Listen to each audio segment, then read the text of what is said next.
కూడా ఎమ్మెల్యేలు అవ్వాలి, మన బిడ్డలు కూడా ఇతర దేశాల్లో చదువుకోవాలి, రాజ్యాంగ పదవులు అధిరోహించాలంటే అది ఒక్క బహుజన్ సమాజ్ పార్టీతోనే. ఇప్పటి వరకు పాలించిన రెండు పార్టీలు పార్టీలైనటువంటివి మనల్ని ఊరి చివరనే ఉంచాయి. మనకు వచ్చేసరికి సరైన జీవన విధానం లేదు, మనకు కావాల్సిన రుణాలు మనకు ఇవ్వడం లేదు.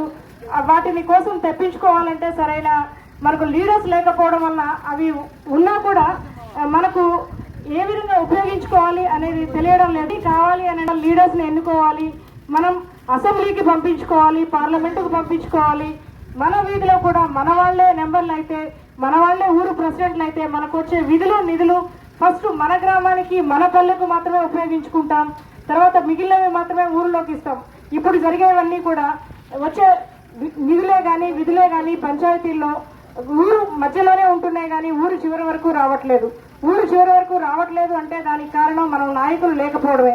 నాయకులు ఉన్నా కూడా వేరే అగ్రవర్ణాల పార్టీలో ఉండడం వల్ల వాళ్ళు ఏది చెప్తే అదే చేయాల్సి వస్తూ ఉంది కానీ మన మాట ఎవరూ వినేవాళ్ళు లేరు. మన మాట వినాలంటే అది మన ప్రభుత్వం ఉంటేనే సాధ్యమవుతుంది. అందువల్లనే 85% ఉన్నటువంటి మనం దళితులం, అదేవిధంగా మైనారిటీలు అయినటువంటి ముస్లింలు, క్రైస్తవులు, అదేవిధంగా బీసీ ఎస్సీ సోదరులు అందరం కలిసి మనం ప్రతి చోట మన పిల్లల్ని ప్రతి వార్డులోనూ నిలబెడదాం, రాజ్యాధికారం సంపాదించుకుందాం.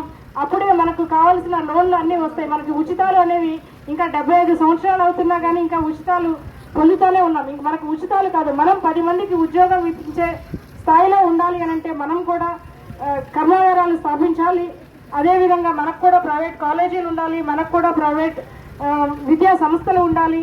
మనకు కూడా ప్రభుత్వ సంస్థలతో దీటుగా ఎవరైతే కొన్ని వర్గాల చేతుల్లో ప్రైవేట్ సంస్థలు ఉద్యోగాల్లో రిజర్వేషన్లు ఇస్తున్నారో అట్లాంటి ప్రభుత్వ రంగ సంస్థలు, అదేవిధంగా ప్రైవేట్ రంగ సంస్థల్లో మనం కూడా భాగమవ్వాలంటే మనకై ఒక పార్టీ స్థాపించబడి ఉంది, అదే బహుజన్ సమాజ్ పార్టీ.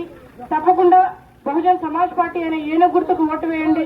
ఉత్తరప్రదేశ్ లో ఇదే విధమైనటువంటి మనకు ప్రభుత్వం ఇచ్చి భూమి లేని పేదవారందరికీ 3 ఎకరాల భూమి ఇచ్చారు. వాళ్ళ భూమిలో వాళ్లే రాజులు, వాళ్లే పండించుకుంటున్నారు. అట్లాంటి ప్రభుత్వం కూడా మనకు రావాలంటే ఇప్పటి నుండే మనం మన పిల్లల్ని ఉన్నత స్థాయిలో ఉంచుకోవాలంటే ఏనుగు గుర్తుకు ఓటు వేసుకుందాం. జై భీమ్. మిత్రులారా, మనం వేసే ఓటు చాలా శక్తివంతమైన మిత్రులారా.